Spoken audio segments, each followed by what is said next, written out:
History in the making. The Egyptian people's uprising's a turning point that's likely to change the face of the Middle East.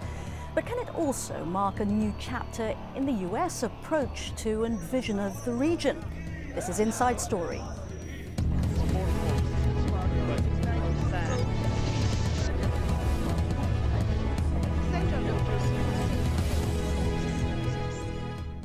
Hello and welcome to the programme. I'm Veronica Pedroza. So, what is the US government doing? Well, Vice President Joe Biden's called his counterpart, Omar Suleiman, in Cairo and asked him to start negotiations for a democratic transition immediately. But when the crisis first began, Patty Culhane reports the US position towards Egypt was far from what it appears to be today. The beauty of our prayer breakfast group. President Barack Obama's offering to the struggling protesters in Egypt at the National Prayer Breakfast Thursday. We pray that the violence in Egypt will end and that the rights and aspirations of the Egyptian people will be realized. A prayer not enough for some in this square who've been asking why the U.S. president won't do more and called for President Mubarak to step down now. Analysts say the reason he won't is simple. I don't think the president should come out and insist on things where the president isn't pretty sure he's going to be able to get what he demands. The problem with having the president insist on things and not get them is then people look and say, well, you can defy the American president. We saw it with Prime Minister Netanyahu and the settlement freeze. I don't think you want to keep going down that line. I do not. Two senators are taking that step, both influential in foreign policy matters. Senators John McCain and John Kerry are sponsoring a resolution calling for Mubarak to hand power over to a caretaker government. But the Obama administration is resisting those calls. It is not up to the United States to dictate who will govern Egypt. The U.S. position has been in constant flux. Take a look. But our assessment is that the Egyptian government is stable. We are particularly hopeful that the Egyptian government will take this opportunity to implement political, economic, and social reforms. I would not refer to him as a dictator. A meaningful dialogue between the government and its citizens. And it's not a question of who retains power. What I indicated tonight to President Mubarak is my belief that an orderly transition must be meaningful, it must be peaceful, and it must begin now. The Egyptian government has said it will not accept anyone interfering with its internal affairs, and the White House is downplaying that it has any power in this situation. While the U.S. does give $1.5 billion in aid to Egypt, most of it goes to the military. Analysts say the administration might hint at taking it away as a threat, but that it is unlikely to cut funding to the Egyptian military, the one relationship and presence it sees as stable and critical to U.S. interests in the region right now. In this crisis, the White House insists no one saw coming. Patty Culhane, Al Jazeera, Washington. All right, joining us now to discuss this issue are our guests, and they're all in Washington, D.C. Jason Brownlee is the Associate Professor in the Department of Government at the University of Texas at Austin. He's completing a book on U.S.-Egyptian relations. Thank you very much. Diane Singerman is Associate Professor at the School of Public Affairs at American University in Washington, D.C. and the author of several books on Egypt's civil society. And Khairi Abaza is a Senior Fellow at the Foundation for the Defense of Democracies and was previously with the Wafd Party in Egypt. Thank you very much indeed to all of you. I want to start with Jason Brownlee, first of all, because you've undertaken an initiative with more than 100 US academics and Middle East specialists, and you've sent President Barack Obama a statement urging him to, quote, seize this chance, turn away from the policies that brought us here and embark on a new course toward peace, democracy and prosperity for the people of the Middle East. The letter goes on, and we call on you to undertake a comprehensive review of US foreign policy on the major grievances voiced by the democratic opposition in Egypt and all other societies of the region. So, a call to go beyond the rhetoric, Professor Brownlee, but aren't these values in your letter itself part of the rhetoric, the narrative that have been shown to be hollow in the last few days in Egypt? I mean, peace, democracy and prosperity, they're part and parcel of US policy for the past few decades. What's different about your call? Yeah, well, thank you, Veronica. The letter makes 2 points. First, that the Obama administration should stand with the people of Egypt and their demands for the Mubarak regime to end. And second, that the U.S. government should undertake a full reassessment of the policies that brought us to this place. So we are advocating, and the letter was published last Sunday, we are advocating a quite different posture than Obama has shown over the past 10 days. I want to ask now Diane Singerman, you've signed this letter. Why have you done so? Where's the US gone wrong, do you think?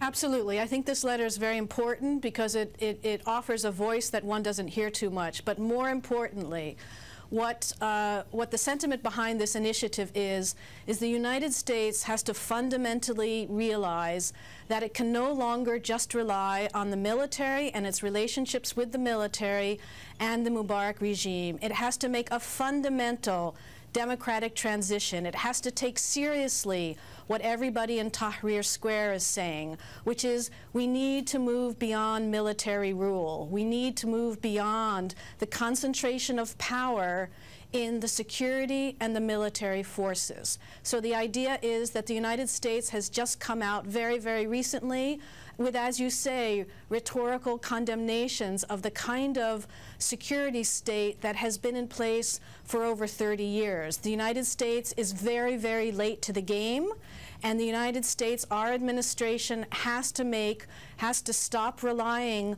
on its dependency with the military. It has to start initiating and listening to and developing relationships, serious relationships, with the coalition of forces in Egypt that are on the ground.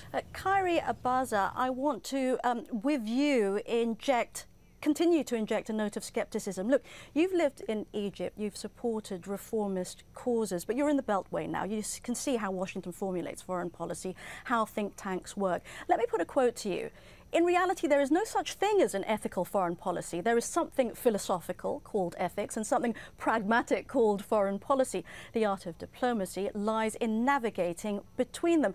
What's really changed that would change the US attitude? Wouldn't they be talking about the national interest that's at play? And has it changed?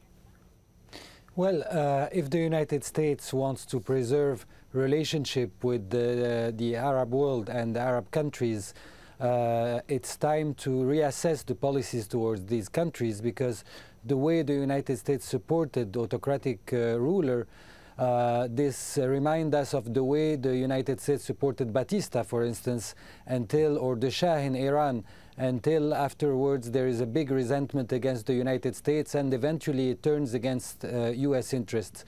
So it is in the United States' self-interest to support the democratic process in the Arab world. Otherwise, the United States will certainly lose its partnership with these countries. But Mr. Abaza, how much can they really change without looking like hypocrites? Well, if they change the policies, if the U.S. government changed the policies, it's not a matter of hypocrites. History has some imperatives. During the Cold War, the United States and the Soviet Union supported any regime that would be loyal to them. What's happening in the Arab world continued to live under these regimes even 20 years after the end of the Cold War. So it's not a matter of resentment or hypocrisy. Let's look forward and let's build a better future. Otherwise, I don't see any future for the United States in that part of the world if it does not side with the populations. Jason Brownlee, You speak in your letter about an opportunity at this point for a change in US policy towards Egypt. What if that opportunity's already gone? I mean, in days gone by, in demonstrations like the ones that we've been seeing playing out over the last week or so in Cairo, Alexandria, Suez, you would have seen American flags burned, stamp on the ground, an effigy or two of the US president set on fire as well. There's none of that. The opportunity is ongoing and has not yet been seized. And whereas there's been some considerable discussion in Washington that Obama has exhausted all of the leverage that he has, I talked with a prominent Egyptian human rights activist a couple of nights ago, and he said it's not an issue of not having the means to support democracy in Egypt, it's a lack of political will. And also, would you say, Mr. Brownlee, that people in the region don't care? These are by and large young people. They're seen as a younger generation in Egypt demonstrating at the moment. And it would seem that the US doesn't even count. Well, indeed, following the tweets of some of those young demonstrators, there's a lot of, I just say, outrage that the U.S. administration has not come out more full-throatedly in support of democracy in Egypt. Turning now to Diane Singerman, can I ask you why you think the response has been so slow of the Obama administration? I mean, there were opportunities, I'm sure, earlier on that they could have taken a more dramatic statement against what was going on. Why can't America embrace a revolt that would seem to embody the values it espouses in the documents that are so close to the American heart, American identity, the Bill of Rights, the Constitution, etc., etc.? Absolutely. I think they're listening to the wrong voices. I think they're listening to the wrong voices in Washington, and I think they're listening to, they have a long-standing relationship with the Mubarak government and with the military. And I think it's absolutely important that the United States step out now and step up. And on the one hand, we do have some leverage. We have economic aid, we have military aid, we have all sorts of relationships with those in power. And it's absolutely critical that the United States come forward with a policy that supports the transition. I think that one of the biggest problems is that the United States has bought this whole narrative of how stability in the Middle East is so important. And President Mubarak has spoke about chaos and looting and destruction in the streets, when in fact his own government is initiating violence against the peaceful protesters. And stability is it's a very vulnerable concept. Stability has been shown in the Middle East to be very vulnerable. And we have to reject the narrative of stability. We have to reject this notion that we have to keep everything the same, because stability has not delivered at all. And the people in Egypt are suffering tremendously. Would you agree with that? From that notion of... Would you agree with that, Kari Abbas? I could see you nodding your head at some points during the last few minutes. Yes, absolutely, because this notion of stability, it's a precarious stability. It's not a real stability. And these revolts were long overdue. But you're Egyptian, doesn't it hurt you to see all these fires burning, the threat to the Egyptian Museum, for example? Isn't it frightening to you? As some of the people, ordinary Egyptians we've been speaking to in Egypt have been voicing, they've been saying, oh, you know, we want things to calm down, we want to go back to our normal lives. Absolutely. I mean, there is the banks are closed. People don't have money. There is a lack of products of like bread and food. So people started to get tired. Cairo is usually a very safe city. Now it became quite insecure. So people are in a way tired, but also very surprised with the response of President Mubarak to the protests by, I wouldn't say instigating instability. So how can you reject stability? Yes. Yeah, that's what I'm asking. How can you reject stability? stability, I mean, graveyards are very stable. If it's a fake stability by force and by oppression, then it can explode anytime. The real stability, it's when people are involved in their government. We have seen in this protest Egyptians cleaning the streets, and Cairo is not a very clean city usually, but they were cleaning the street because they felt it was theirs for once, and they were reclaiming what was theirs. So this is stability, when Egyptians will be empowered and take things in their own hands. Diane Singerman, just a few minutes ago, you were talking about Mubarak, and I want to go back to the letter that you signed and that Jason Brownlee has initiated. As far as the US academics who signed this are concerned, the message is clear that Mubarak has to go. I want to quote that letter. Tens, if not hundreds of thousands of demonstrators in Egypt and around the world have spoken. We believe their message is bold and clear. Mubarak should resign from office and allow Egyptians to establish a new government free of his and his family's influence. It is also clear to us that if you seek, as you said Friday, quote, political, social and economic reforms that meet the aspirations of the Egyptian people, your administration should publicly acknowledge those reforms will not be advanced by Mubarak or any of his adjutants. Jason Brownlee, I came across a blog of Augustus Norton, who refused to sign the letter because he has said that pulling the rug out from under Mubarak doesn't serve anyone well, that we need to support the situation in Egypt, or the US, he means, the US government needs to support the transition process, and that's not going to be helped by pulling the rug out from Mubarak. What's your response? Yeah, I think it's a straw man to talk about pulling the rug out from Mubarak. This is a very thick relationship with many kinds of connections between the security and intelligence services in Egypt and their counterparts in the United States. And there are many ways that the United States could have publicly paired actions with rhetoric in public, and as well as doing things privately behind the scenes. I mean, for example, and these are things that most Americans are not very familiar with. The multinational combined military exercises scheduled for this fall, Operation Bright Star, between Egypt and the U.S., they happen every 2 years. Are those still on schedule? You know, one thing to do would be to say, for the moment, we are indefinitely holding off those military exercises. There are other ways too, but especially in private. And again, it's a lack of political will that seems to be the problem. Can I also add something here? Sure, yeah. I also think there's a tendency in the United States to have this notion of sort of the one-man rule, and certainly Mubarak is a force. Certainly he and his son has been poised for succession. But I think it's really important to also stress that Mubarak is in an alliance and has worked with the military and the security forces. So what Jason and I and many other people are suggesting is that we have to look at the institutions of power in Egypt.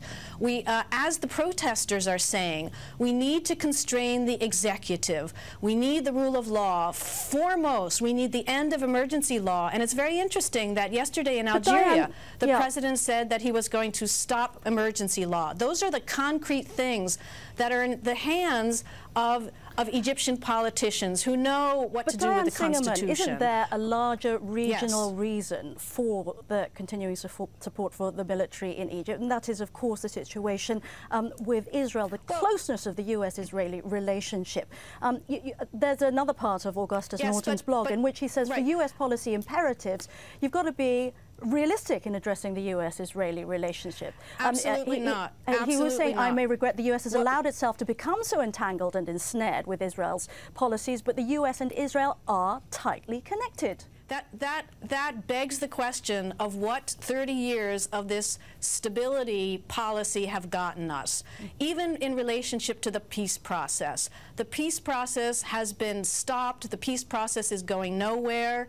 If you do not give people the right to choose their government, to regulate their government, to deliberate about what their government should do, the uprising in Egypt, the uprising in Tunisia, the uprisings in Yemen are an exact consequence of this policy of just supporting a security state. And so that is not good. What we need to talk about is governance. What we need to talk about is a transition. When the Berlin Wall fell, 5 years before that, there was a constant play between the military and the security forces and civil society and leaders. There was constant play, and the United States has to be patient, and it has to create the political space. It has to protect. Right. Sorry, go ahead. I want to take this to Khairi Abaza. You know, the reality of life in Egypt, isn't it very much shaped by the conflict with Israel? Two wars, the way that the military is highly respected in Egypt is as a result of those conflicts. Isn't this much more difficult to disentangle than Diane Singerman's analysis may suggest?